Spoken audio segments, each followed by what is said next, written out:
Buen día chicos, el día de hoy en el curso de cívica veremos dos temas muy importantes, que es el régimen no democrático y la democracia.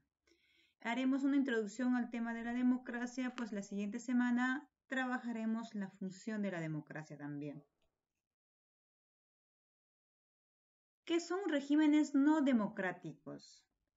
Hacemos referencia a los no democráticos en las cuales la población no participa o la población no tiene cierto poder en el control, en las decisiones que se van a irse tomando. Por eso hemos establecido que existen básicamente dos tipos de regímenes políticos o también comúnmente conocidos como formas de ejercer el poder, ¿no? Estas son las democracias y las autocracias. El primero, ¿no? Es el primero, que es la democracia, se analiza más a fondo en las páginas más adelante, ya les dije, vamos a ver más adelante y también vamos a ver en la siguiente sesión de clase, vamos a seguir analizando el tema de la democracia. Mientras que los regímenes no democráticos vamos a verlo en esta semana y en esta vamos a identificar, por ejemplo, los gobiernos autoritarios y totalitarios y también vamos a establecer unas semejanzas y diferencias entre estos dos tipos de gobiernos. Partimos haciendo unas características generales. Son varios los conceptos que definen los sistemas no democráticos, como los de tiranía, autocracia, despotismo. Sin embargo, el más aceptado y que engloba a otros es la de la dictadura. Nosotros como país, Perú, hemos vivido y hemos experimentado una dictadura durante los años 90. Por ello, habría que empezar mencionando las principales características de las dictaduras. Estas se caracterizan por el ilimitado poder que se concentran en un individuo, un partido político o un pequeño, no estando sujeto en controles legales por las que las acciones políticas pueden estar a la margen de la ley, y de esta manera las dictaduras se distinguen por una ausencia de la división de poderes del Estado y por el carácter arbitrario del ejercicio del poder, fruto de la concentración del mismo, ¿no?, en torno a la figura de un dictador. Y esto podría señalarse o podría personalizarse en un sujeto, en una persona, ¿no? Como nosotros vemos ahí en la imagen, ¿no? Y también en el caso peruano podríamos analizar la época de los 90 como un gobierno autoritario que cumple estas características generales de los gobiernos autoritarios. ¿Qué más? Hay otras características generales o otras descripciones que podemos añadirla a a estos regímenes no democráticos. Al no existir un fundamento legal para gobernar, estos regímenes apelan a otros elementos para lograr la legitimidad deseada. Así, en muchos casos, los dictadores son personajes carismáticos, ¿no? Recordemos en el caso peruano, ¿no? En los años 90, el que estaba en el gobierno era muy carismático, incluso viajaba a muchos lugares del Perú y aparentemente se ganaba la confianza de la población y el respaldo de la población, y de esta manera estaba tratando de alcanzar la legitimidad. Entonces decíamos que son personajes carismáticos que basan su gobierno en el apoyo popular del que gozan, aunque esto se combina con una dosis de fuerte represión para lograr generar una atmósfera de miedo frente al régimen que impera. Muy bien, recordando nuestro caso, es necesario analizar nuestro caso peruano de los años 90, chicos. Es lo más cercano hacia un autoritarismo en el Perú. El gobierno era muy carismático, gozaba de popularidad, pero además estaba el otro lado, ¿no? Que tenía una combinación, una fuerte dosis de represión. Por ejemplo, no había las libertades de opinión. Muchas de los periódicos, de la prensa escrita, hablada, escuchada, fueron opacados, callados, y muchos de estos personajes de los medios de comunicación fueron incluso, vamos a denominarlo, reprimidos de sus libertades, ¿no? Hay muchos periodistas que en esas épocas han sido reprimidos de sus libertades, entonces esto va contra una democracia. ¿Qué más podemos decir de estos regímenes no democráticos? El concepto de dictadura nos remite entonces a existencia de regímenes no democráticos en los que las decisiones son tomadas por una persona o por un grupo pequeño que no está sujeto a las condiciones legales que regulan su accionar. Sin embargo, también es necesario precisar que hay diferencias entre o dentro de los regímenes dictatoriales. Por ello, es necesario, chicos, hablar de una distinción entre el autoritarismo y los totalitarismos.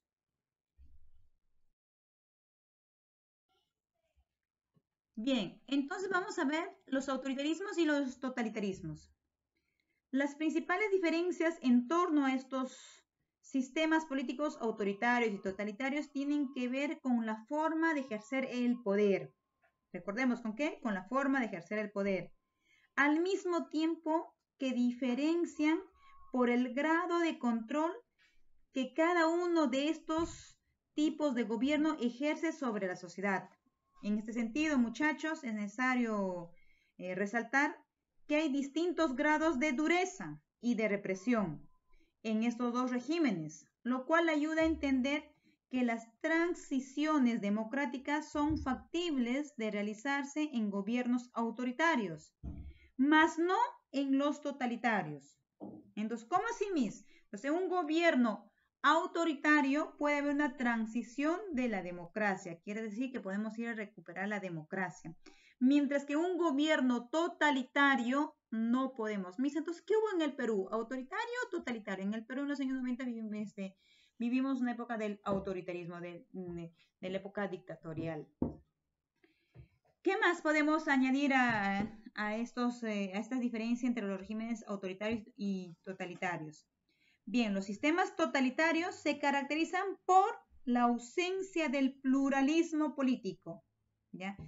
Como ustedes ya saben, pluralismo político es que haya varios grupos políticos, ¿cierto? En el caso peruano, en la actualidad, existe este pluralismo político. A ver, ¿qué más? El rol fundamental del partido único, quiere decir que solamente hay un partido político. La presencia igualmente importante de una ideología rectora de la sociedad. La existencia de un líder en la cúspide del régimen y la ausencia de límites al poder del gobernante. Entonces, un totalitario es el líder, el que tiene todo el poder, ¿no? Todo el poder se centra en ese partido, en la figura máxima de ese partido político. De igual manera, los regímenes autoritarios destacan ¿por qué? A ver, por lo siguiente, va a existir un pluralismo político limitado, ¿ya? Existe un pluralismo, o sea, hay varios partidos políticos, pero su participación va a ser muy limitada. ¿Qué más? La presencia de grupos o de un grupo de valores que conforman una mentalidad más que una ideología, un grupo reducido en la cima del poder político y ciertos límites formales al accionar del gobernante. Entonces, en un gobierno o en un régimen autoritario va a haber una cúpula, pero también que va a ejercer el poder, pero que también va a haber otros partidos políticos, pero su participación es restringida. Y esto hace pensar que aparentemente existe democracia, pero en el fondo no existe una democracia real. Aquí les pongo un ejemplo, los regímenes nazi y el régimen de Stanislao, ¿no? Estarían en el primer grupo que estamos hablando de los totalitarios. En tanto, la mayoría de dictaduras formarían parte del segundo grupo de sistemas políticos que acabamos de ver. Poder y su legitimación, también conocido como el contrato social. A ver, es muy importante que se legitimice el poder, por eso se hace un contrato social. De esa manera, el poder político necesita de un elemento vital, ¿no? Para lograr construir un sistema político estable y duradero. A esto le vamos a llamar la legitimidad. Este elemento permite lograr que exista un grado suficiente de creencia en el poder político. ¿Qué quiere decir? Que hay que creer en que el que nos está gobernando. Es decir, sustenta la obediencia y la aceptación. ¿Y en qué? En la creencia, en el fundamento de esa aceptación. Puede decirse de esta manera, entonces, que el poder político será percibido como legítimo cuando los gobernantes consideren que los gobernantes o los gobernados consideren que los que están en el gobierno tienen el derecho de conducir a la nación. Entonces, ¿cómo así es ese contrato social de la legitimidad? Entonces, ¿cómo lo entendemos? Como cuando los gobernados, nosotros que somos los del pueblo, sentimos de que lo que está haciendo el gobierno está dentro de su legitimidad, está dentro de sus facultades, ¿no? A diario escuchamos en las noticias que las facultades que se les da de acuerdo a la constitución política, entonces por eso se busca en los regímenes esta legitimación, esta legalidad, que también lo conocemos como un contrato social. La legitimidad implica la aceptación del poder, entonces, ¿de quién? De los gobernantes. Por lo que este concepto se aplica a los distintos tipos de sistemas y regímenes políticos. Entonces, no solamente es en la democracia, sino en todos los tipos, chicos. Pues en todos ellos, la idea es la de establecer una relación de autoridad que esté justificada de acuerdo a una serie de criterios. Esto último nos va a llevar a hablar de los tipos de legitimidad, ya que la coacción o el monopolio de las fuerzas no pueden ser los únicos fundamentos de obediencia de un régimen político. Por consiguiente, ha sido recurrente en el tiempo el tratar de darle una justificación. Miren, chicos, ¿qué tipo de justificación? Ética y legal al poder ejercido por determinadas personas.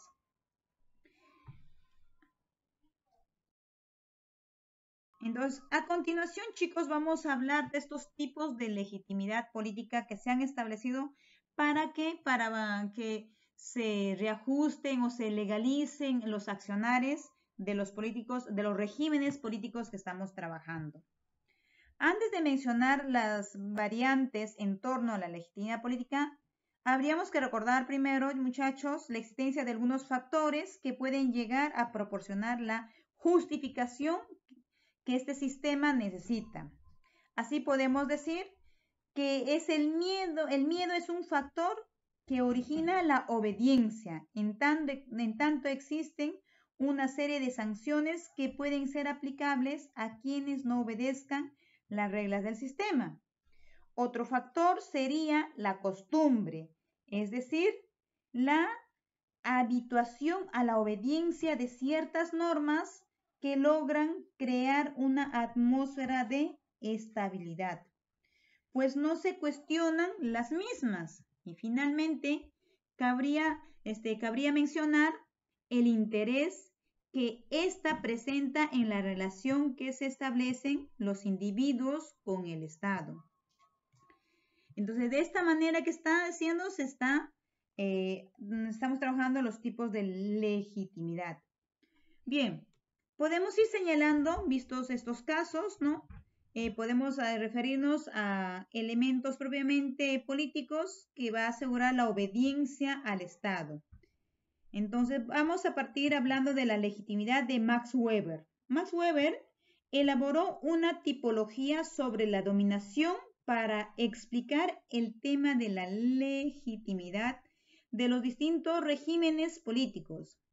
Así, Max Weber distinguió tres tipos de dominación, la tradición, ¿ya? Y que se basaba en la creencia de la perfección de las tradiciones de una comunidad como fundamento del poder y la autoridad.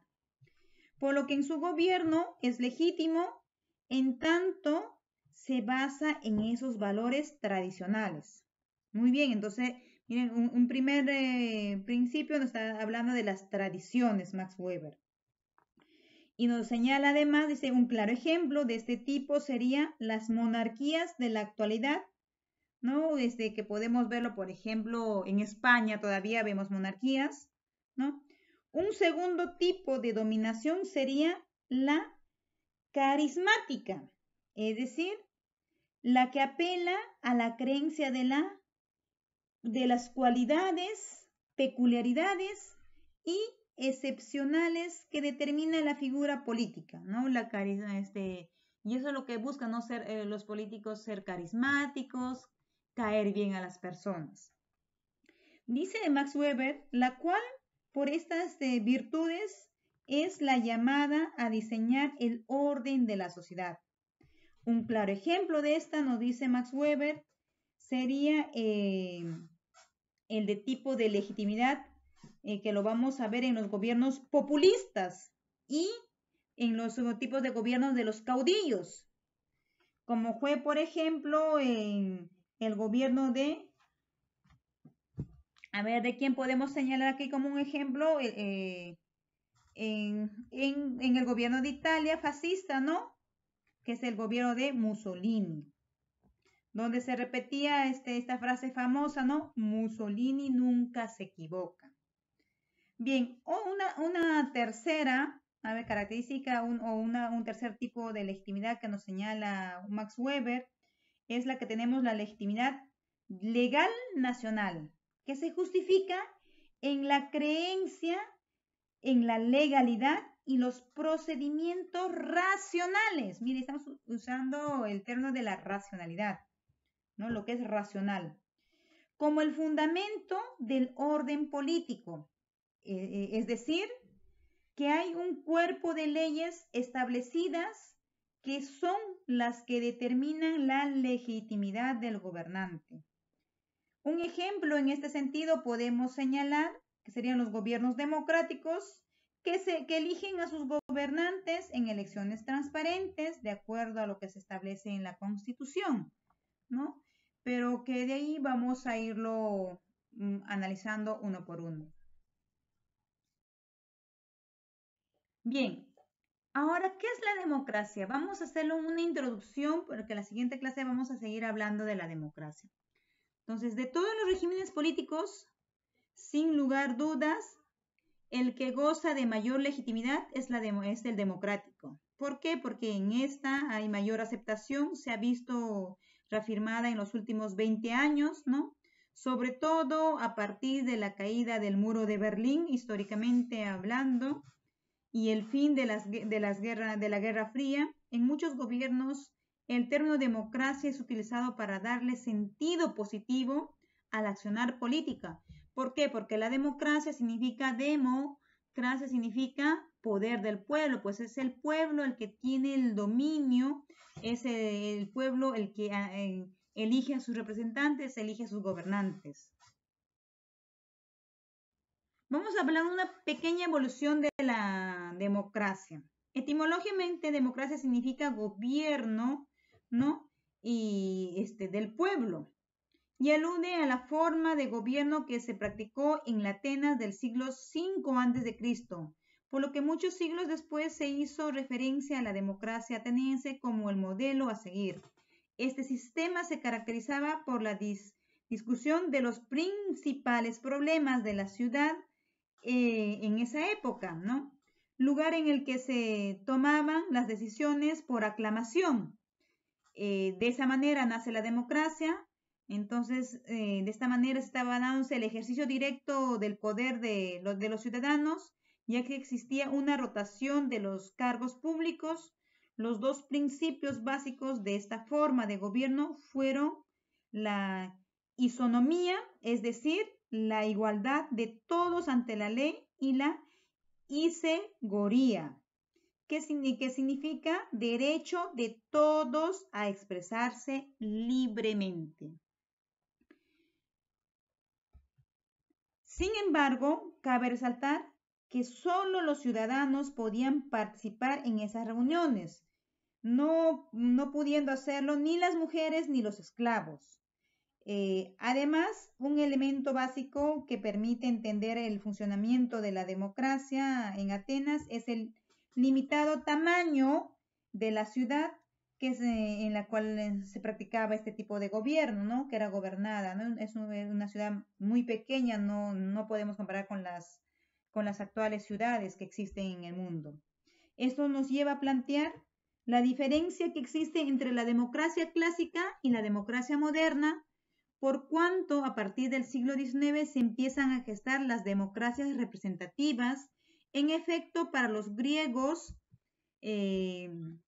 ¿no? la titularidad y el ejercicio del poder debían recaer en las mismas personas, pero ya en las democracias indirectas o representativas vamos a ver que esto va a irse modificando, esto va a darse una nueva reconfiguración de la democracia en el siglo XX, en el siglo XXI, en la cual nosotros estamos viviendo. Muchas gracias, chicos. Estaremos continuando en la siguiente sesión con el tema de la democracia.